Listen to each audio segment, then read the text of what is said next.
JR should be going on. Hey, I got a couple things I want to show. I got it on my other screen. Good to have Taylor back. Bam, we're live. Oh, I don't know about that. We were fucking killing it. You sent the wrong link. Oh, I was in yesterday's. Oh, did I resend the right? Did I resend the right one? Yes, it's the first one you sent. We'll go redo that for JR because he's not going to figure that out. I resent it to well, he's on the same thread that you're on, so he's got to figure it out. Guys, before we start, there's something that I need to show you. I posted about it on my Instagram last night. If you watch sports for the reason I do, and I don't watch sports, it's for the human drama. It's all about the story. If there's not a good story, then I'm hardly invested. If there's a great story, I'm super duper invested. And we have an insane story taking place in the Syndicate. And I'm going to tell you about it real quick before I turn it over to these guys so they can geek out on some other shit. In first place, you have Justin Medeiros, who is basically the future of CrossFit. He's basically our next rich Tia-Clair Toomey. He is a remarkable human being with great character, and he's amazing to watch, and you should watch the Syndicate for that. The Syndicate is also an amazing event. Wilson Pack's done an amazing job. It's beautiful. The camera angles have been great. Commentary has been fine. I've been thoroughly enjoying it. The story down here, though, is this one. You have Jason Hopper, who is being trained and following the program of Matt Fraser, the 5 times CrossFit Games champion. And a truly fucking, I mean, I don't know what there is to say about Matt. I mean, he's unbelievable. He's basically would do the stuff that we're seeing Tia do this week. Matt's done that for us before. So he's Jason Hopper's coach. Then right up above him in second place, and I mean, I had never heard of this fucking guy before. Coming out of nowhere is this guy, Tudor Magda. Tudor Magda is trained by James Townsend. So you have last year's superstar that's exploded on the scene, Jason Hopper, versus the new kid who's exploded on the scene, Tudor Magda. Oh, sorry, didn't mean to do that.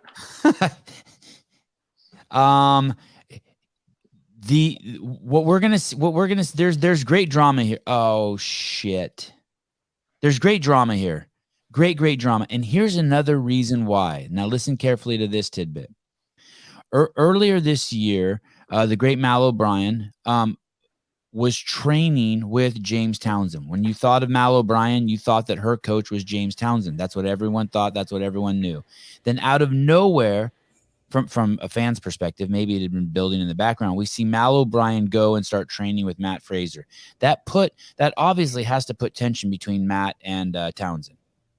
You have this superstar young lady who you've been working on. She's exploding. Everyone's talking about her. And then she gets up and leaves, and she goes over to train with Matt Fraser. So you have Matt Fraser, who has Jason Hopper and Mal O'Brien, and all the kind of attention and drama is spinning around the fact, why did Mal leave James? Does it hurt his feelings? What's going on with Fraser? And we had seen a few podcasts, but then they got pulled down for whatever legal reasons.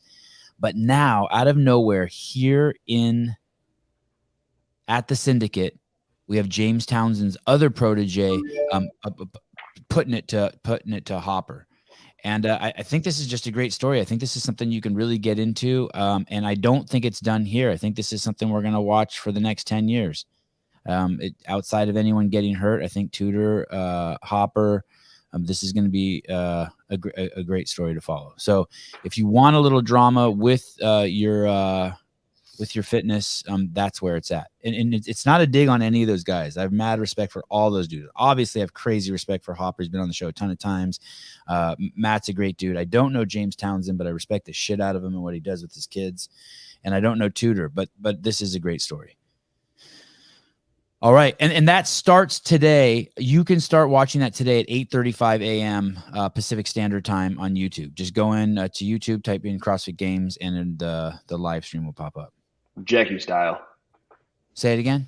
That's the workout they're doing. That rowing thruster at the barbell workout. Do you guys have a prediction who's going to win that, Tudor or Jason? JR, good morning. What do you think, Taylor? You know him a little more than I do, Mr. Hopper. Well, I clearly don't know much about Tudor Magda. I was under the impression that he didn't have much of an engine. I think he proved that to be incorrect on the last workout. I will say I think that workout surprised me watching it happen as to what was more important in the workout. I don't think the ski was for sure important, but I think what mattered more than anything was GHD speed and handstand walk speed. Sevan, your screen's still sharing. Thank you. Look, and I want to say one thing while you have never mind. Okay. I just wanted to say something about Ricky. But anyways, that workout was so dependent on your GHD cycle rate and the handstand speed. And the kid tutor was flying. And there wasn't a lot of ground to be made on the ski, which surprised me a little bit. And then also in relation to this Jackie style workout, it's going to be about the thruster cycling pace and the chest to bars. The row doesn't matter. I think the row's not going to matter as much. I agree. Sevan, you got that button? Which button? I uploaded the link for you. No, I didn't. Sorry. I fucking have been. You have one job. TV. Come on, one job. I know. But Katie says I'm killing it. All right. Your one job earns $10. He's had a really, really mistake-free weekend. Tudor has, and Jason's had a handful of mistakes. Do you know them off the top of your head? Yeah. So the sled, that's the first 3 mistakes when he had to adjust the sled 3 times. The first 3 mistakes. Missing the 335 complex for Jason was not a capacity issue. It was just a big mistake on the jerk, which I know he's pissed about. And then again, I think on the what was it on the ski? You're right. That alone would have popped him up over Tudor. Yeah, if he would have hit that jerk. Hit the jerk and the other placement, that the event win on the JR. What do you think? There's also a handful of no reps on GHDs for hand width on the floor. Oh a lot. Yeah, so there were a handful of no reps there, and then obviously we know that James should have gone back and done that last handstand walk, but that mattered a lot too. I also say Jason texted me and mentioned he got a bunch of no reps on the wall ball too for the height. He did, yeah. So you take those no reps out, and that's just for the height of the ball. Yeah, the height of the ball. That's just execution stuff for him. Could you tell whether or not that was consistent across the field, or was he being? Yes. A lot of guys were getting them in that last heat. A lot of guys, and they just for the height of the ball, like it wasn't clear in the 10 feet. They were riding the line with the center of the ball hitting. Well, that's standard for everybody, right? Yeah. So okay, as long as it was consistent. It was consistent, and so were the GHD reps. That's something Jason's got to work on, is his hand width at the bottom of the GHD. But I think, just some mistakes, and he cleans those mistakes up. The other thing I think is it'll be really interesting to see. I feel like Tudor's going to do really well on the final. He looks like a kid that's really athletic, and I think the final suits people who are super athletic, being able to transition. So, going back to Jackie style, you wondered, who was going to do better on that workout. And I definitely think at this point, it's probably foolish, unless there's a movement we know is somewhat of a weakness in there, to bet against Jason on a workout with 2K of rowing.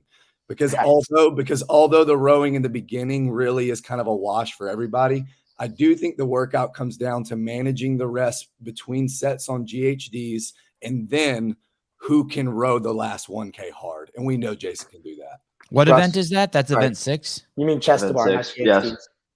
Yeah, chest to bar. I'm sorry. I didn't mean to say that. I agree. And I was, to add to that, 2K of rowing is the thing that makes, not only his capacity on machines like the Echo bike, but what's so frustrating when you're racing him in workouts or when you're training next to him is how hard he can push a pace and then get off and not be fatigued. And I think that's more than anything is the hard part about going against him in workouts, to have so much machine, is he can push such a hard pace and get off and just not be fatigued the way other people are. Yeah. And I mean, honestly, outside of just the nightmare of no reps that is potentially going to happen with that empty barbell thruster, I think if we see Jason off the thruster and immediately rip like 15 chest to bar, and he's able to go 4 sets of 15 with like a 4 to 5 second break, I think he's setting himself up to win that. I would hope to see him doing a descending rep scheme, but that's just my personal preference. Yeah. And as Taylor said, he's saying that this workout is going to benefit those who are super athletic. I mean, Jason's full of athleticism. I think he meant that on workout 7, right? That was the final. Yeah, 6. I think this one's much more raw capacity, but event 5 for sure. Jason's super athletic too. It's not counting him out. I'm just saying. I think watching Tudor, it's evident that he's naturally gifted physically. He's got a lot of athleticism and clearly super fit. Quick note. I'd like you guys all to comment on if you have something to say. Scott Panchik has been pulled out of the event. It was tragic. It was the ropes were too long. He landed on one, twisted his leg, and damaged his good knee. You can go over and read all about it on Scott's Instagram. I did a little texting around last night. It's just a bummer all around. I have that pulled up. Can we actually? You're welcome to share it. Yep. Yeah, I got it shared. Let's pull this up. Okay. So the one thing I wanted to mention on this was, man, Scott in his Instagram post, this is the caption. He says, after seeing the amount of rope left laying on the competition floor, I verbally expressed concerns I had for athletes' safety in an event as fast as this one. I felt I presented a strong case with various examples of why this could be unsafe, et cetera, et cetera, et cetera, et cetera. The other events had the rope cut, and I was told nothing could be done to change the ropes, and this is what was provided to be used. I would like to say that as someone who manages an affiliate, my boss, you simply just wrap the rope 5 times with a roll of duct tape and then cut it with a box cutter, and then so something for sure could have been done. He also says here, we have the technology. We have the technology to cut a rope in about 30 seconds. I made the decision to withdraw, something I've never had to do in this sport, and I feel it could have been prevented. Oh, he's fucking pissed. He's pissed. That's about as pissed as an athlete gets when they can't say anything they want to say. I mean, not, the only thing I'll say about the Syndicate is that clearly was a huge mistake. The rope itself, but I think the bigger mistake is when you have somebody with that level of experience providing feedback and you choose not to listen to it. And that's all I'll say about it. It's just really frustrating, and it's really sad to see on Scott's part the emotion that he's going through. It's when you're battling with an injury like that and you don't know whether you're going or you are, and it's a lot emotionally, and then to have to end it that way it fucking sucks. And it sucks even more when it's something you felt like was controllable and you weren't listened to. He in that story, he says that him and his wife decided that he wasn't going to compete. They had a good cry together, and yet he still went out to the corral. I mean, it's a really well written piece. It's touching. I don't know who to blame or if anyone needs to be blamed or what the deal is. That's someone else's job. But I do. That event is beautiful, and that floor is beautiful. I'm really enjoying Syndicate. It sucks that it's got this stain on it now, but I think Wilson's done an amazing job. So. There's a comment that says, "Where's Fikowski in the PFAA?" And that's a great point. Are they going to finally say something? Because I was talking to Halpin about it, Mike Halpin, and he was saying how the last post on the PFAA account was in relation to the ring height, and that was like directly a Fikowski thing. It's like, oh, the rings are too high or too short for certain athletes. They're standardized. That's all messed up. But this. And like the things like people talk about Murph and the heat stroke and yada, yada, whatever about that. But this is something that you would think the PFAA should be taking into consideration and standing up for, right? Absolutely. It's still a little early, right? They haven't had a chance. They don't have a chance, correct? It's a little early. Will they? That's the thing I like to do, Sevan. I don't like to give people a chance. I like to talk about it before they have a chance. Hiller's giving you guys an order, PFAA, CB, FKG, LGB. Go ahead and redo your workout, PFAA. I will say this. You have the opportunity. The one thing about Allowing Live that I really appreciated when I was at Wadapalooza is how, after that final event, O'Keefe and Dylan Malitsky came up and had all the athletes together and made sure everyone had some input on how they could best change the final so that people weren't, slipping and sliding across the wet floor.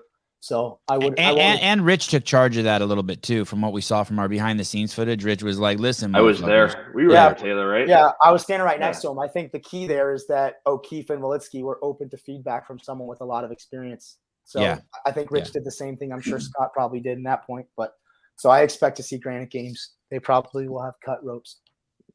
I heard those ropes have already been cut, by the way. I heard after that, before, I heard those ropes that they used have already been cut. And although there's no more rope climbing events at the Syndicate, the speculation that I was reading was that there's going to be ropes in next week's games in Knoxville, same venue. Yeah, Why is that venue? Why is that venue so empty? What is going on that Justin Medeiros and Rich Froning and Jason Hopper and all these superstars are all in the same venue? And I mean, monkeypox. I mean, Torian is good, but maybe Torian's going. Torian is nuts. Torian and Lowland are nuts. Torian's a 3-decker arena and it's packed. Torian is completely lit. It's fucking amazing. Yeah, the fire is. I love the fire. It's so cool, and their music is sweet. They're playing like AC/DC and. Yep, I agree. It's awesome over there. Any thoughts? Anything you want to add to this, Mr. Howell? No, I mean, I agree with the sentiments of both the other gentlemen for sure. Being there at Wodapalooza with Jason, because I was actually his coach there, it was interesting to see how they navigated that situation with a lot of the athletes saying they felt unsafe doing shuttle runs at a fast speed, and then they, allowed for some feedback, and whether or not there was a contingency plan in place or they just did it on the fly, it seemed like it was handled as well as it could have been. Renata Novantina suggests Torian's only one semifinal there, meaning like we have four you can go to in North America. They also had a comment in there that says that the arena is packed, but they have less spots than the others, which is also pretty messed up, right? They get 3 spots and the others get 5, but yet there's way more people in attendance watching the 3 go. Did you guys watch the final heat of the women? Yep. Over there at Torian. How is Maddie Sturt not going to the CrossFit Games? Because she lost by 2 points. What a shame. But I mean, just what she brought to the table this weekend. I mean, she did everything she needed to do. Where did she end up falling? Have they updated the leaderboard? I never really cared when Brian would talk about that stuff, and now, like, I guess now that I'm watching it more closely, she's 4 points out. Yeah, it's nuts. Let's on the leaderboard. I'll pull it up. Last chance qualifier. She had her worst finish on the interval and the legless. Oh no! Who are you talking about? Maddie Sturt. Gosh, they were all top 5-7, 5-7, 4-3. Yeah. And beating Jamie Simmons, and she doesn't have a gifted frame. This young lady and she's been to the CrossFit Games 3 or 4 times. What does that mean? She doesn't have a gifted frame. It doesn't matter. She's in 4th. Press the button, Sevan. Yeah. I mean, she doesn't. Meaning she's tiny. She's freaking tiny. Let's see. I don't know. She's so small they measure her in centimeters. I think I was just saying this watching this final is that whoever qualifies to the last chance is going to have a really, really hard time beating anyone out of Oceania, because on the men and women's side, they should be going to the games. But I will say, I just think that those 2 spots, maybe not both, but one of them's going to someone in Oceania, I think, on both sides. Well, that's kind of what we want, right? I mean, that's kind of that again, JR. Sorry, say that again. I said that's kind of what we want, right? Like, to support Brian's and our arguments of them getting more spots. What we want is for Simmons and Sturt to both take those spots at the last chance qualifier. It's kind of like a wake-up call. It's just after watching that event and seeing how good those girls are and who they had to compete with, I want to throw this in the pile of just fucking another of 2022 fuck ups. Ooh. Just throw it. It's point for the. Wait a minute. Should we say that because they made Tia go to the Torian, that they actually stole Maddie Sturt's spot? You know how last year the Colin Brander thing at the MAC was the big issue? I'm kidding, of course. This is a joke. Because Tia has an automatic spot. Oh, and that harkens back to 2014, where they used to give the previous games qualifiers an auto in, and then it would backfill at the regionals. I thought they stopped doing that long before 2014. No, I think it was 14 was the last year, because there was Holmberg and Froning in that region, so they backfilled through 5th and 6th, I believe. The big story, I think, also the fun thing to watch, the happy story, is Jay Crouch. Are you guys just blown away by this dude? He killed it. It was like watching Cedric Diggory versus Victor Crumb in the Tri-Wizard Cup. I feel like that's what I think. Oh, Ricky Garage looks what like. did the thumb just say? What's he referencing? You Lord of the Rings, Sevan. I thought it was F1 auto racing. It's Harry Potter, dude. Ricky looks like Victor Crumb. It's so funny. So yeah, can we talk about workout 5 and what we hypothesized may have happened? Well, I have one. Yes. Will you tell us what workout 5? Workout 5 at the Torian Pro was 21 handstand push-ups. It's got some Husafelt carry in it, some farmer carry, and some yoke carry. I want to say one thing. But at the end of the day, what was the determining movement and handstand push-ups and who got 20th? Matt McLeod, but it wasn't the handstand. No. Who got 20th on that workout? Who was 20th? Who was in 3rd place? Oh, Bailey Martin. Wow. And it was because of the strict handstand push-ups. Unreal. It was indeed. I remember watching him. The one thing I wanted to mention, though, was the yoke played a huge role for Matt McLeod because it looked like they were all at a standard height. And whereas some guys had like 6 inches to the floor to run across the floor, Matt McLeod just went boom, boom. Oh, that boom. would be so messed up. Is that why? Because of the height? I just thought the 605 was too heavy for him and he was a pussy. To me, it looked like they were able to adjust him. No, they ran out there and they were all like counting the holes on the side of the yoke. Maybe that was them allowing to adjust it and he didn't, or they weren't allowed to. I'm not sure about that. They might have been allowed to adjust it. I noted it seemed like his was on the lowest setting and it still was hitting the ground. And I'm like, man, you just watch him try to pick it up and it's just the front skids are hitting the floor, the back skids hitting the floor. It's tough. Oh, JR, are you trying to say that before that event, Bailey Martin was in the top 3 and that event kicked him out? Because it looks like that's what you're talking about. Yeah. Remember when we talked about how well Bailey was doing, and we were like, how is Royce or how is Baden going to get back into a qualifying position? And we were saying, well, that event 5 is still looming, and we're not sure if one of those guys in the top 5 or 6 have a weakness. So we didn't really know even the height of the deficit on the handstand push-up. And then when that workout started, I think he was the last one to the Husafelt bag. And when that happened, I was like, oh, this might be it. Yeah. And if we're looking at it, he finished 20th and 13th on the final 2 events. He would have had to have gone second. And then when you look at 1, 2, and 3, being Jay Crouch, Ricky, and Baden, they didn't have between the 3 of them a placing out of the top 5. Yeah, you can't have a placing outside they killed the top it 10 here. You can't have it fell off.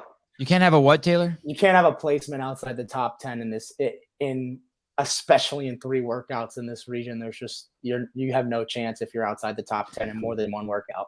And for those of you who didn't see the workout, Matt McLeod was destroying the pack. He was killing everybody. He was killing it, and he was at the final event, which was the yoke carry, the final movement, and it stopped him. It just stopped him.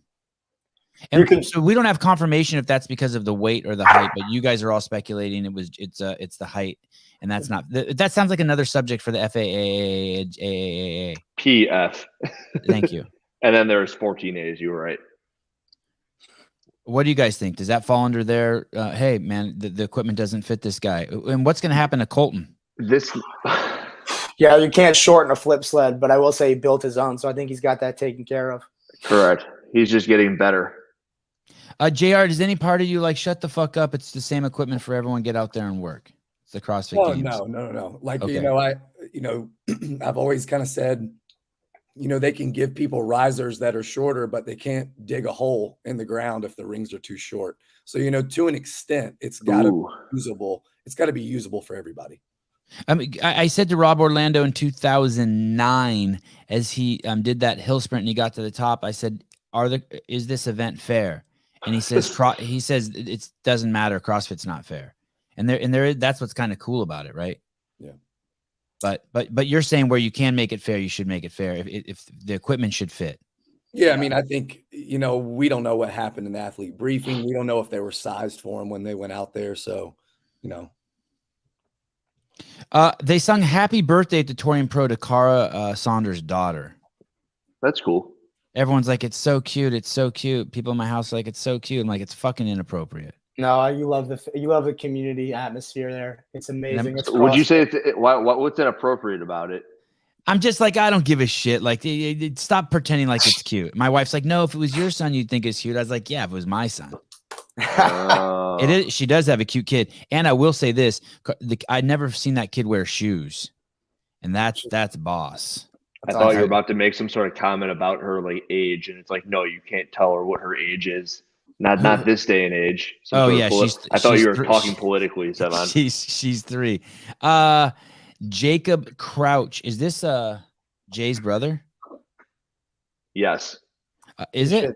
I don't know. I was gonna say, can you imagine naming one of your kids Jay and the other one Jacob? The best thing that happened to Matt Fraser's career was Ricky Garrard being removed from the sport for 4 years. Wow. I can't. I'm trying to understand. Is he saying Ricky Garrard would have been a threat to Matt? Because there's no fucking way. That's not true. He would not have been a threat at all. It's actually probably but I like his post. I actually think it's probably the worst thing though, because it would have been a great rivalry. Yeah, it would have been a fun rivalry, but just like your Tudor and Jason Hopper sort of thing, it would have been the Ricky and Matt show. I don't know that. Baden gives credit to Mayhem when they ask him, hey, how did you do it? What did you do? And he just says Mayhem programming. Thoughts on that? You brought that up already, and I just basically said he was trying to throw out an advertisement for the Mayhem program. I mean, it just seems so. It seems so natural, just the way it comes off his tongue. It's not like I don't think Rich and the gang are like, now listen, if you make the podium, make sure you give us credit, and we'll give you 5% off of. But Royce is also on Mayhem, right? Right. So why didn't Royce make it Mayhem? Because he didn't follow it close enough. I will say this. I think Matt McLeod's I think Baden Brown's probably in a place where he's feeling a lot of gratitude right now. So I'm sure it's easy for him to throw credit to the others, but to put it short, to qualify in any of these regions, you got to work really fucking hard, and the programming plays a part, but it's more about how hard you work. When I hear someone like him who has a 4th kid on the way and his 3 kids are in the stand, I don't want to hear anyone talk about any dumb shit like privilege or advantage or someone didn't do the hard work. There's if you have fucking 3 kids and they're with you at the event and you still qualify, especially if you don't have kids, keep your mouth shut. Like that is absolutely batshit crazy nuts to be spread. Who has 3 kids?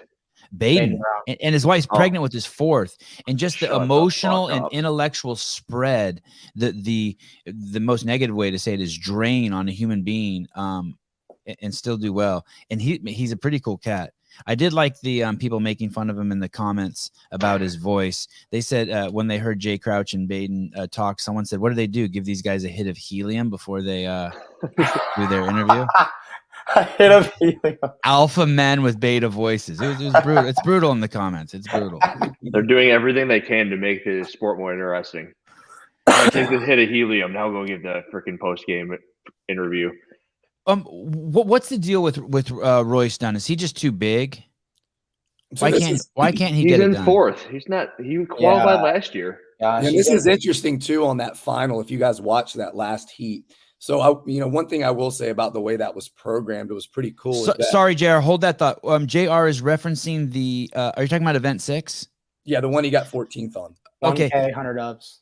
It's a row double under deadlift. You would think that Royce would kill it. Sorry, go ahead, JR. Yeah, so, the way it's programmed out is actually pretty cool because although most of the workout is spent on the rower, the separation there is just seconds. Right? Like probably 3 to 10 seconds across. If you trip up on the double unders or if your cycle rate isn't as fast, you're going to get to the barbell 2 to 5 seconds, right? Slower than the field. And then if you're not able to cycle the 405 fluidly or you have to break them, you have to put a belt on. You're going to, or you chalk, you're going to lose by 4 to 5 seconds on that movement. So movement to movement, the separation was almost identical, which I thought was really cool. And I think Royce tripped up once or twice on the double unders. 3 times. I think I saw him 3 times, JR. So that was huge. And you see the separation there. I mean, 14th, just like it's crazy. Yeah. I will say the one thing I wanted to note about this is with that event and strongman Diane being so fast, the other thing I don't like about CrossFit interjecting their 2 workouts without it being standardized across all 6 is that now 4 out of the 6 events at the semifinal are under 6 minutes for most people, which is just a shame. I mean, gosh, you got to feel a little robbed if you are pretty fit across the board. And I mean, I think they got the right guys for sure, but man, 4 out of 6 events being under 6 minutes. 4 out of 6. Oh, you're talking about the lift as well, right? Yeah, the lift. The lift counts. Okay. I think it counts. And if it doesn't, then half the workouts. More than half. You have 3. Well, that's kind of like Granite Games last year where they said the whole competition, if you hit the time caps, you worked out for 42 minutes. I think that sounds about right. Last year's Granite Games, that was an issue. Like there was nothing long and everything was that was one of the worst programmed events, if I recall, last year, Granite Games. I have a question for you guys. To do the quick math, when you're doing double unders and against a group of 6 other elite guys, and you get a slip up, how many seconds does that cost you? 34. Because but also more because you lose reps too, right? 3 to 4 on the loss of the time, but then also they go ahead while you're putzing around. No, it's probably like 2 or 3 seconds. You don't think it's more than that? No, it's like I'm not talking about the seconds you lose necessarily. Yeah. There's 2 things happening. They're pulling ahead while you're losing time, right?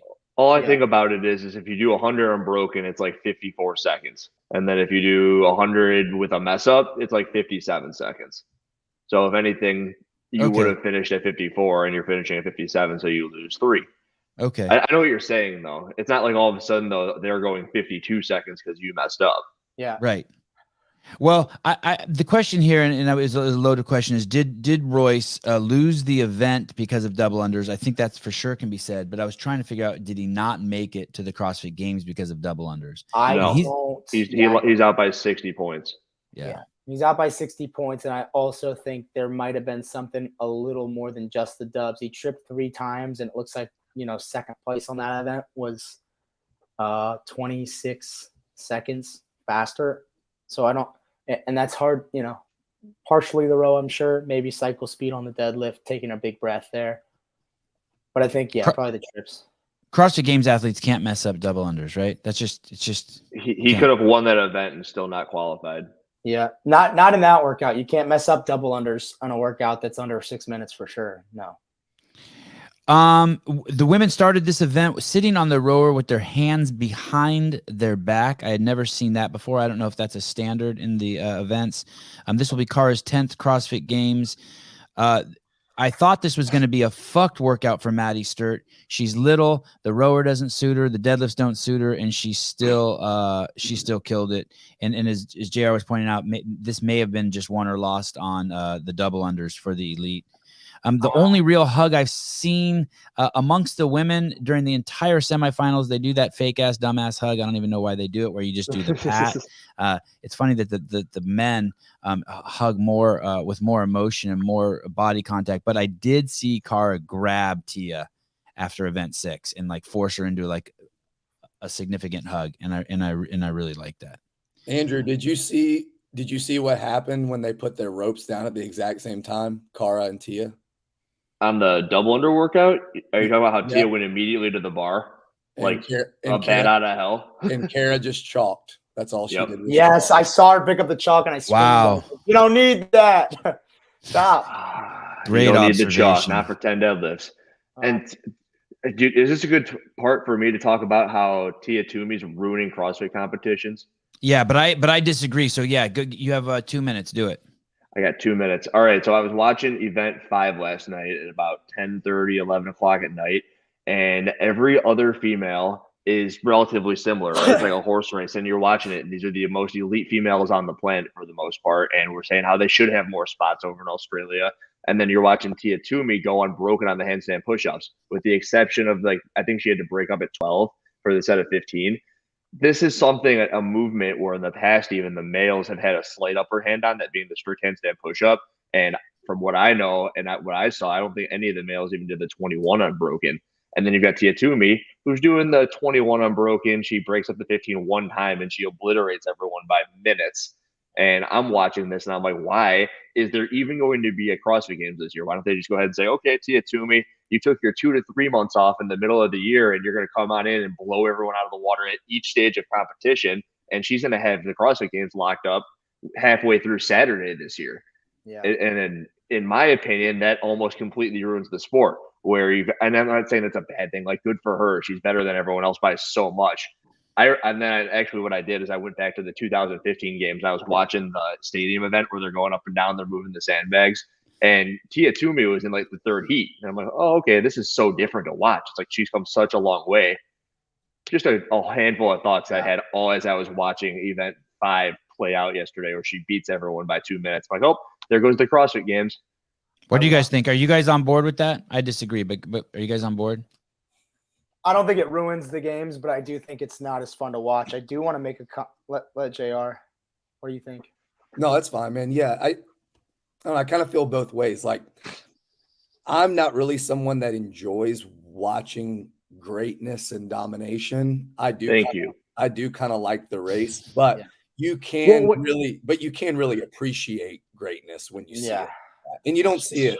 You don't see. So Jordan was great, correct? He won his 6 championships, but it was never like he scored 100 points in a game and the Bulls won 150 to 75. And like when Froning was winning 2014, there was still like a possibility that he wasn't going to pull it off.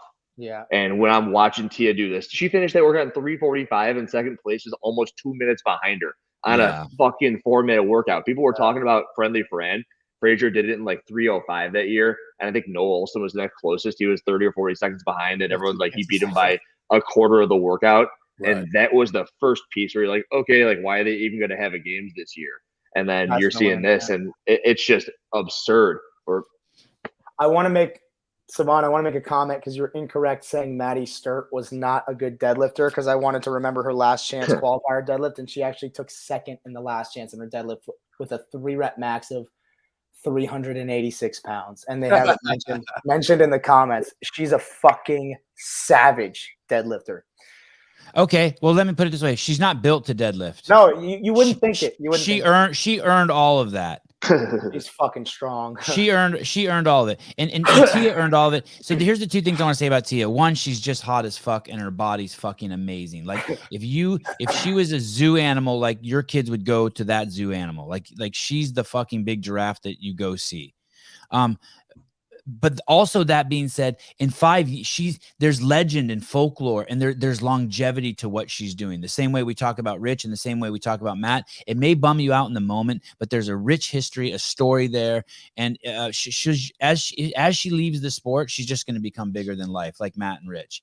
And I think it's cool. I do also like watching her just destroy the pack. And she humbles. She finishes the event and she's not even tired. She's like, cool. She humbles everyone around her, because they're not even like, you can't blame the judge. I mean, look how good Cara's finishes are: 2nd, 5th, 2nd, 3rd, 2nd, 2nd. I mean, she's dominating. Wow. Yeah, she took seconds across the board. That is domination. She's dominating, and yet she's in 2nd. It's unbelievable. Someone in comments goes, "What can they do to make it fun to watch?" And there's nothing you can do. Like, there's put Tia in the men's field. Put Tia in the men's field. That would be awesome. Mike Halpin sent me something saying that she would have been in 9th in the men's field after 4 events. And that's fucking crazy. I'm not sure how he tied together the weights, but I think that he actually threw her barbell weight into the mix on that one. We don't have a lot of it's in 6 minutes. The YouTube machine is going to fire up, and they're going to start showing live events. I want to make sure we talk about Sarah for a second. At the Lowlands, she just finished workout 5, and she took 1st place. Well, any thoughts on that? We'll start with JR. I mean, I thought it was a great performance. She obviously knows she has to do it, but mathematically, and I know we don't have Brian on here, but mathematically, where those other females are and how good they are, I just still don't know if it's going to be enough even to win the last event. She's 20 points out. Yeah, with the women above her, that's hard to do. I will also say she didn't actually finish the last workout, and no one came close. No one came close. And what are what when you say that? What are the implications of that? Do you think that that's wrong? That they programmed it wrong? Well, I think they did say they thought that the best would finish, and the best were about 25 to 30 reps away. I think that's not close. That was the worst event ever. I love the workout itself. I love hinging workouts, and I knew Sarah was going to destroy it because she's so good at hinging. It was good to see her smile after the workout. What does that mean, hinging? Like pulling from the floor, like deadlifting, Bending over. Devil's press. Yeah, bending over. The devil's press, sandbag cleans. And she's I don't think that's appropriate to say that about her, by the way, on this show, on a wholesome show like this, that she's really good at bending over. Yeah, that's not cool. You took it in a different direction, Sevan. They call it a devil's press, but it's really a fucking burpee with a curl. A burpee. It's a burpee It's a bicep curl. It was a bicep curl workout, is what I saw. But you can't say curl in CrossFit. What is it? A bicep curl workout? No, it's a hinging workout. All right, fine. You see what? Isn't that funny? You see what you want to see. I see what I want to see. You want to see the biceps growing. What is the next workout there? Workout 6. Wait a minute. Should we talk about the sandbag cleans or no? Sure. Go ahead. They were not at all held similarly across the field. I put up a video really quick before the show. I've been doing that to see if anyone talks about it. And it was the sandbag would be getting out in front of them, and it's sandbag clean to the shoulder. And I talked about how that would be an issue. Like they should be bringing them up and over the shoulder, if anything. And it seems like maybe a fifth of the field was getting away with having it out in front of them. And then the other 4/5 of the field, no, Sarah was not. The elite field, like the final heat, was doing a pretty good job of stacking it on their shoulders and showing control. But it was the earlier heats where madness was getting away. And someone's like, they were putting it on the wrong shoulder. It wasn't the wrong shoulder. Like, go watch the freaking event. It goes right, left, right, left, right, left. The judge, if anything, said you were on the wrong shoulder. And then that was also a fuck up because she was on the right shoulder at that point in time. Wait, you had to do a specific shoulder? You had to alternate shoulders. Oh, wow. Okay. That's hey, isn't that just called, that's not even a sandbag clean. Isn't that just called, isn't that a strongman thing? It's just called shouldering. You would know, I guess. I don't know about calling it shouldering. I mean, that's what they call it. Go ahead, Taylor.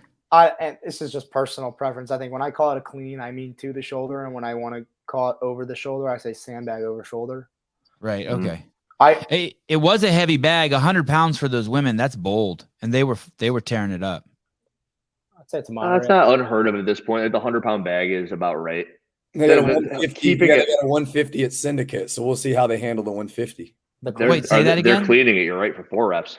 Yeah, and they have to stop at the shoulder as well. They're not allowed. Very hard. I think the reason they're doing that is last year at Granite Games, they told I was in the briefing, and you can do either or. They told us, they're briefing the sandbag clean, and they're like, if you want to go over the shoulder, fine. If you want to go to the shoulder, fine. And I'm like, are you fucking kidding me? I'm going to the shoulder because that's way faster, and half the idiots in the field are throwing it over. Yeah. Same with the where are they using 150 pounds? The women. Syndicate for the final for King Kong 2.0. Oh, and that's the event that we're gonna see start here. No, that's the final at Syndicate. That's the final. Oh, okay. That's not till today at 10:50. Okay, yeah, that's gonna be great to watch. Yeah, it'll be a fun workout for sure. Sevan, you want to pull up the sandbag clean workout on Instagram or no?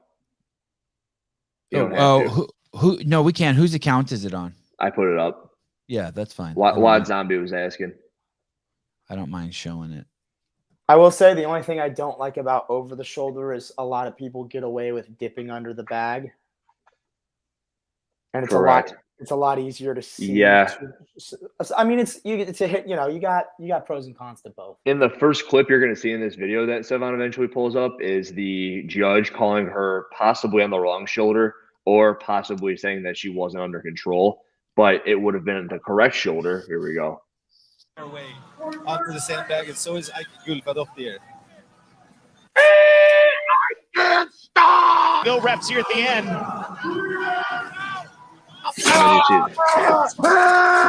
On the European scene, love seeing her compete. Tommy boy. And your family screaming, oh my God, we're burning alive! Prepares to run back to the ring now. 60 seconds. Oh wow, that girl with the red hair on the end, she didn't even get close. Hey, what do you have to do? They should have it so you have to touch your ear or something. What was the how did you know if you were high enough? What was the demarcation, the line you had to cross? Oh my God. Oh, 5 reps remaining. Yeah, Nice. 30 seconds remaining. Oh, wow. Stewart on the left side of your screen. Oh shit. Wow. Joined by Jasmine Giraldi. Whoa, that wasn't even close. You want to save a couple extra pennies. To me, God, also making Oh, yeah, that's about it. onto the sandbag, and So what is the fix, JR? Well, this is something I was going to ask Taylor about. The last time we did a sandbag clean workout, he's doing it right now. We experimented with a hand release standard. So you clean it, and once you get it to the shoulder, you release, and then the judge says, yeah, that's good. So it shows that if you get it to your chest and you release a hand, it's just going to fall on the ground. So you know that you don't have control yet. What does that take away the cycling rate though? Like for people who like, I saw a few times some of the ladies were touching going. It still allows you to touch and go. You can still. Wodapalooza this year, they had a workout with the teams of 3, and everyone was doing that. Like they were showing extension exactly how JR was talking, and then you basically wrap it up on the way down, and it actually it makes everything look a little bit more clear. Yeah, and it takes away from the people who have the bag out here, and they're still giving them reps. Yeah, you release here, the bag drops. You can see what I'm talking about, though, right? Like how in the fuck are those good to go? Yeah, there were some really bad. It just touches the front of your shoulder, and that's good. It's still like sitting on your nipple. It's like that. It's nowhere near your shoulder. I know it's about like that. I love that standard. I think nipple talk is always welcome. Yeah, sandbag to nipple. Yesterday, I don't remember who it was. Someone made a joke about that guy's so poor or something. We were making fun of one of the athletes like we do, that he had to ride his bike to the venue. But Oldest actually did ride his bike to the venue, I heard, on day 1. And won the workout. Badass. Yeah, and won the workout. Savage. Yeah, very cool. Another thing that I heard today that I had no idea about was that, and I think Chase was saying this, Christy Aramo, she has been around the games forever. She owns an affiliate, and her mom is a CrossFit Games champion. Is that true? Yeah, and works at her affiliate with her. Yeah, it's nuts. She's still within shouting distance of qualifying. What's she looking like? I think she's out 22, 23 points. I'm so shocked to see this Gabby McClelland in first place there. Who is that? That's the world's strongest female CrossFitter, the deadlift of 475. Really? Oh, wow. Oh, yeah, you weren't here for that. Yeah, she's at a 475 deadlift. That's crazy. I don't ever want to meet her. What's your deadlift, so the race, Taylor? The race there. After talking about is it over 500? It's 500. So 25 she's pounds coming. more. She's coming for you. That's crazy. Hey, in a way, no one is safe. What do you mean? I mean, there's a chance that even the top Gabby could get knocked out. It's between 6. Well, it's only 30 points. Christy's gonna do well in the final, I believe. Yeah. It's the one that you said had to be athletic, King Kong 2.0. The only thing hold up would then be that sandbag, which we also know someone like Gabby will probably not have an issue with. I think Kaylee Adams probably wins this next event, and I think she'll also do really well in the final. They do so much sandbag work at Mayhem. I can't imagine her doing bad with the 150, especially since Rich programmed that sprint elimination workout for Rogue with the heavy. He also programmed the Syndicate. Did you know that? Yeah, right. Yeah, we knew that. For himself. That is not true, people. I made that up. There's standing room only at the Lowlands in Amsterdam. I love standing room only. When they do the interviews at the Lowlands, everyone speaks in English.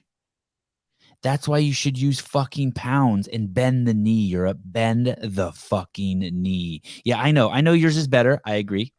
I know everyone uses it except us. I agree. I also know that we're fucking asshole Americans and that you should bend the knee or stop using our language. I have one thing to know. Go back to your own tongue. Go ahead. Sorry, Taylor. Go ahead. I don't know if this plays a part, but I thought about it. You know, we were talking about the attendance rates at Lowlands and Torian versus Syndicate and potentially the MAC. And I wonder if the women's field, for whatever reason, just pulls in way more of a crowd, because you look at the Syndicate women's field and really Haley Adams and Christy Aramo are like the big perennial names. And then you look at Lowlands and Torian and it's fucking stacked. I think the same thing can be said for MAC. You know, you look at the MAC and it's like, who are the big perennial names? You have Well, Danielle Brandon and Brooke Wells, and that's it. well, it's funny you mentioned that. I tried to talk about this young lady yesterday, and I couldn't find a good video of her, and someone was kind enough to send this to me. The question the thumb is asking, maybe it's the women who are the bigger pool. This woman's physique, this is Georgia Pryor. She had 175 pounds in the complex. She's a fucking superhero. If you are this is like her body's like a drawing. It reminds me of Amanda Barnhart. Looks like her. Yeah, she looks like she was carved in a Greek statue. Yeah, it's an action figure. It's like an expensive action figure. It looks like a combination of Amanda Barnhart and Bailey Rail, somewhere like right in between the two. Yeah, Bailey Rail's a little thinner. I can see that. Look at her; she's an insane mover too. She's an insane mover. Does really well. I think that's. I don't know if. So you're saying this is why the attendance is higher at Torian, Sevan? I mean, let me tell you something. When Royce Dunn comes out and the men come out, I'm just tripping on how his arms are resting on his lats, but yet you kind of can't see his lats, but you know they're back there. I can't stop staring at him. And his abs are the. I'm not looking at McLeod with his shirt on. I mean that's not hating on McLeod, but you know what I mean. It's like your eyes are gonna go. You want to see the Ferrari go around the track. Or as in Royce Dunn's the big fucking Optimus Prime truck. You want to see it go so fast that maybe it breaks. Dun, dun, dun, dun, dun. And there's some women in that final heat that like you just can't take your eyes off of them. It's nuts. I think what I mean more so, and you could call me out and say this is wrong, but you look at the names at Torian and at Lowlands, and they have so much history at the games, and I feel like the fandom of the CrossFit Games from 14 to 2017 is so much bigger than it is from 18 to 21. And I don't know if that's CrossFit's fault for pulling away from the games and not advertising as much. But you look at Rich's fan base. You mean advertising at all? Advertising at all. But you look at Rich's fan base and Tia's fan base and Kara's fan base, it's fucking enormous. And then you look at someone like Justin Medeiros, where he just won the games, but he's got probably nowhere near the traction or following that some of these women who have never won it have from the past, you know? So I wonder if that has something to do with it. The perennial athletes being there. So you weren't talking about superficial shit like me. Okay. Yeah. Well, that's fine. What do you, so if the handstand push-ups are kipping, Laura's in the game. And if you put something heavy in there like the sandbag, she's going to catch up. She was in 7. Go ahead. Are you talking about Laura Horvat? Okay, Sorry. That's not the final at Lowlands. The final at Lowlands is 40 or 32 cals on the Echo bike, 20 bar muscle ups. Right. I'm sorry. I was referring to event 5. And they were kipping. I was referring. Already done that event. That was regular kipping. Right. Am I not allowed to talk about it? No. What do you mean? You said if those. Oh, are you saying if those handstand push-ups are strict deficit, she's out? No. I'm just going through my notes. I'm just shifting subjects. So they just completed event 5, Sevan, which was the handstand push-up event, and she took 4th on that event. That was the one with all the Devil's Press. Yeah. So that. Sorry, I'm just referencing event number 5 at the Lowlands. Laura Horvat did great with the handstand push-ups. There's always this shit talking about her handstand push-ups, but we saw that it wasn't her weakness. She paced because they were kipping. As of now, that's what we would say. We still haven't seen her do them strict. Maybe she's fixed them. But also, she's so smart that she knew that the 100-pound sandbag was coming. And when she did that, I think she went from 7th place to 2nd place. I mean, she eventually dropped back to 4th. But I mean, I'm just pointing out that she's an incredible competitor. Yeah, I think Chase made a comment that she destroyed that, like, after she advanced the sandbag, and maybe the first time that she, like, flew through the back half of the sandbag cleans. Yeah, and unfortunately, we didn't get to see that. They didn't show us that. Yeah, I think that's when they were showing us Sarah's family or the crowd. I think they were showing the crowd after she advanced back to the wall.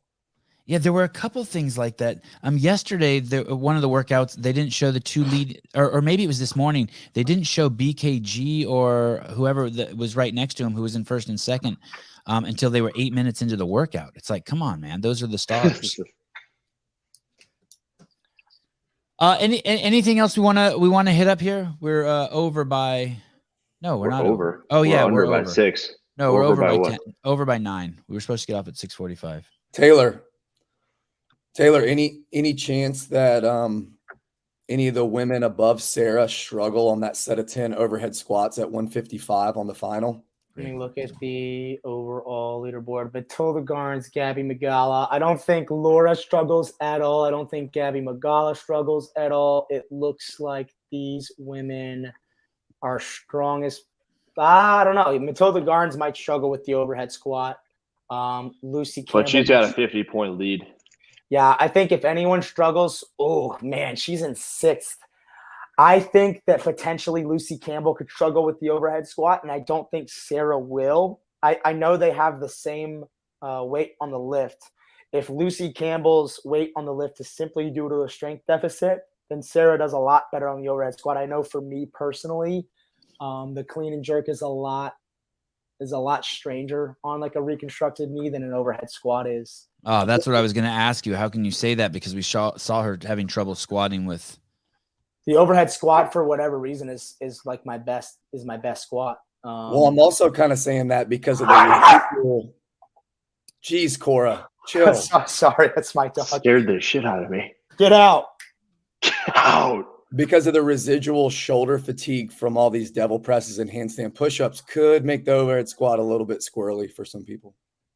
What is the workout? The workout is 32 calories on the Echo Bike, 40 for the guys, 16 bar muscle ups, 20 for the guys, and then 10 overhead squats. I think it's like 200 pounds and 155.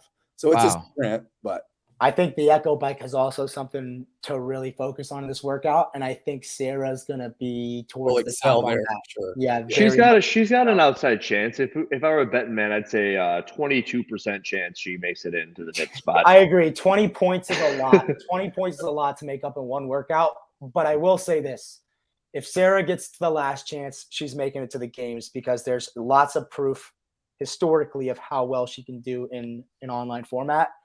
Top 5 open finishes. She's won the open. So if she makes it to the last chance, I think it's a pretty strong likelihood that she's going to the games and we get to see her test herself. Vengeance. Yeah, isn't that a Batman word? It is now, but before it was a Batman word, it was a Bruce Willis Die Hard word. Yeah, I love that movie. That's a good movie. Big Bruce Willis fan. I was watching The Fifth Element yesterday.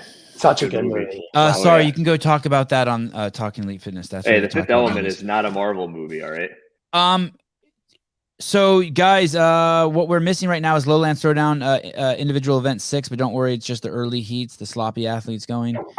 So you don't need to watch that quite yet. You can stay with us. But then at 8:35 a.m. Pacific Standard Time, the Syndicate will go live on YouTube, 8:35 a.m. Pacific Standard Time. And that's individual event 5. That will then be over at 10:35, and then individual event 6 will start at 10:50 a.m. Pacific Standard Time. Don't forget to watch those races, the men's races, that final heat with Hopper and Tudor. That is gonna be some drama. Yeah. Conor McGregor style with the drama, right? That's what we're looking to do. If only either of them would talk some shit mid-workout. That's what I always want to see in the advancements of the shit talking in the sport is like mid-event shit talking, because that's what you get in every other sport. So who knows? Maybe we'll see it. Maybe we won't. I tell you what, if there's one thing that I want to kind of start is I want to start the shit talking. And I mean, Froning's been the only one to really do it, right? Where he kind of pokes at people. Oh, well, back in the warm-up area in the corral, man, they would all talk shit. Josh Bridges would be talking some. Yeah, but then it's what you said. You see the females out on the floor and they're all giving these little half-ass hugs. And then God, you see I hate those hugs. Yeah, and you know that those aren't genuine. Yeah, stop fucking hugging each other. Yeah, knock it off. Yeah, keep your 5 feet distance. One of my friends DM'd me today, female, and she said I can give or take all the guys, but keep the hot guy who doesn't talk. I'm pretty sure that's you, JR. They are. Yeah. All right. As he doesn't talk, he just fits the role. Anything else you guys want to say before we hit the road here? I got nothing. I'm just waiting to see that final. I want to see the 22% chance that Sarah makes it into the games. I covered the thing that I thought was the biggest thing, which is it wasn't fun to watch Torian because Tia ruined it. Not true. Which False isn't news. true on your end, but it's true on my end. That's all I got. Taylor? Yeah, and I also think it would be cool if all the qualifiers for Syndicate stay for the males are all under the age of 24. That's a pretty cool story. Wow. That is cool. Yeah. Tudor's 19.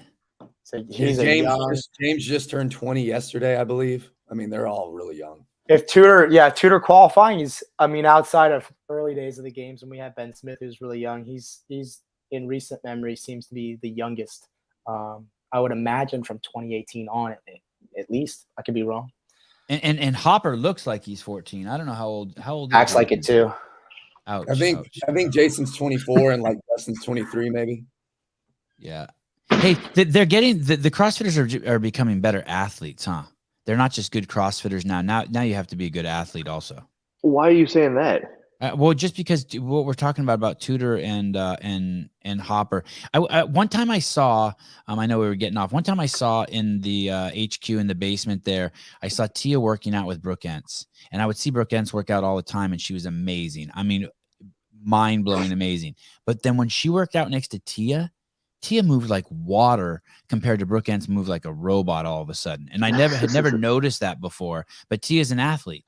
Fluidity of movement, efficiency of movement. Those are probably one of the most important things to make someone successful as a games competitor. I think efficiency of movement, fluidity of movement, and then your ability to hurt and that kind of killer instinct are the two things that probably Matt and Tia and Rich and people like that have way above everyone else. In that devil's press, if you watch Laura Horvat, she drops the dumbbells from up above. Yep. Drops them. Yep. That's how you Sarah does not do that. It's a totally different technique with a totally different expenditure of energy, right? Mm-hmm. Yeah, very different. And how do you define athlete? I think you could bring Jason Hopper to my house and he'll fucking beat you at badminton, basketball, and then any four sports he's never played before. No, he won't. Yes. No, he won't. I mean, Hopper's like Hopper. I think of like Elijah Muhammad and Jason Hopper. They're like, I think of them as like Qbert. I know that's like a reference to a 1980s video game, but they're just human springs. They just move nicely. It's kind of something that you can't teach to an extent, right? Like maybe you can get a little bit better at it, but you always know those people who are born more athletic than other people. Or if you have athletic parents, I think it can be taught, but it's motor recruitment patterns, I think. That's what I would agree with Sevan, but I think you look at someone like Rich is a good example, is you can put them in any sport and their adaptability and learnability and just they can just jump into anything and look like they've been doing it for years. To me, which is why the softball toss was such a good test at the games when they had it. God, it was brutal. There were guys like pushing it. Fuck. With the exception of the fact that you had someone like Rich who played baseball his whole life, so he had a huge upper hand. Spencer Handel. Somebody in my comments the other day on a YouTube video was talking about this, which is why I wanted to bring it up, that being the athletics of everything. And he brought up in most other sports, you got an opposing force on you, whether it be football, basketball, tennis, you're playing against somebody, and you've got to react to certain things. That's a big thing that's missing in CrossFit here and everywhere. So Sevan, you brought up like what do you think athleticism is? So I thought that'd be a good piggyback into that comment that I read, because I think there's some truth in that. Like there is no such thing in CrossFit for the most part where they have to go against an opposing force. And there was Tom Brady's trainer who once said that the biggest difference between someone like Frazier and somebody like Tom Brady is that Frazier really shouldn't be getting hurt for the most part, because there's nothing that's going to happen that he isn't expecting. He's doing clean and jerks with 315. Tom Brady's going to get tackled by an offensive lineman, and there's like a billion different outcomes. But when you're doing the clean and jerk, the only outcomes are the ones that like you should foresee. That's the difference between somebody like us and more athletic people to some people. I think there's an argument to be made there, but I also think that Tom Brady and Matt Fraser, what's that guy's, Christian Guerrero? I don't know his trainer. The TB12 well, and guy. Tom Brady has Asperger's and Matt doesn't. Well, you look at. How do you know? I don't. I just think Tom Brady's so weird. Anytime I see him on a show or something, he's weird. When you're lifting, I forgot that you weren't weird. No, I'm definitely weird. That's why I can say someone has Asperger's. The other thing about this is I have butt burgers. Go ahead. Sorry, Taylor. I was just gonna say, but and they're not good. They don't taste good. Oh my God. So the thing about being tackled and the opposing force in other sports is human beings have been, I mean, gosh, it's part of being a human being, and like wrestling, it's been a part of human athletics forever. The thing about weightlifting and CrossFit is it's really hard to make an argument that the human body is meant to have 400 to 500 pounds of an external load on your body. So should you be getting hurt in CrossFit because you can expect it? Maybe not, but you're dealing with loads that are way more strenuous on the body than simply being tackled by somebody. And I played all the contact sports. It's more, there's more of an unpredictability element. And injury rates in CrossFit are much lower. If you look at the data and the research, the injury rates are much lower. But there's still a degree when you're running your body to the max. It's a race car. When you're racing at 100 miles an hour, you're going to crack it up. And there's also what's the line Glassman always used of pushing yourself to the margins of your failure. Exactly. And then look at soccer, man. I mean, that's got to be one of the most. I mean, you see a women's soccer team and everyone's got the scar on their knee. A Division I women's soccer team. 100%. My cousin had 4 ACL freaking surgeries as a soccer player. Cara Saunders' daughter won't have those because she walks around barefoot and her ankle mobility will never be taken away from her. Unless somebody dives into her knee head first. That too. That's the unpredictability aspect of it. But athlete.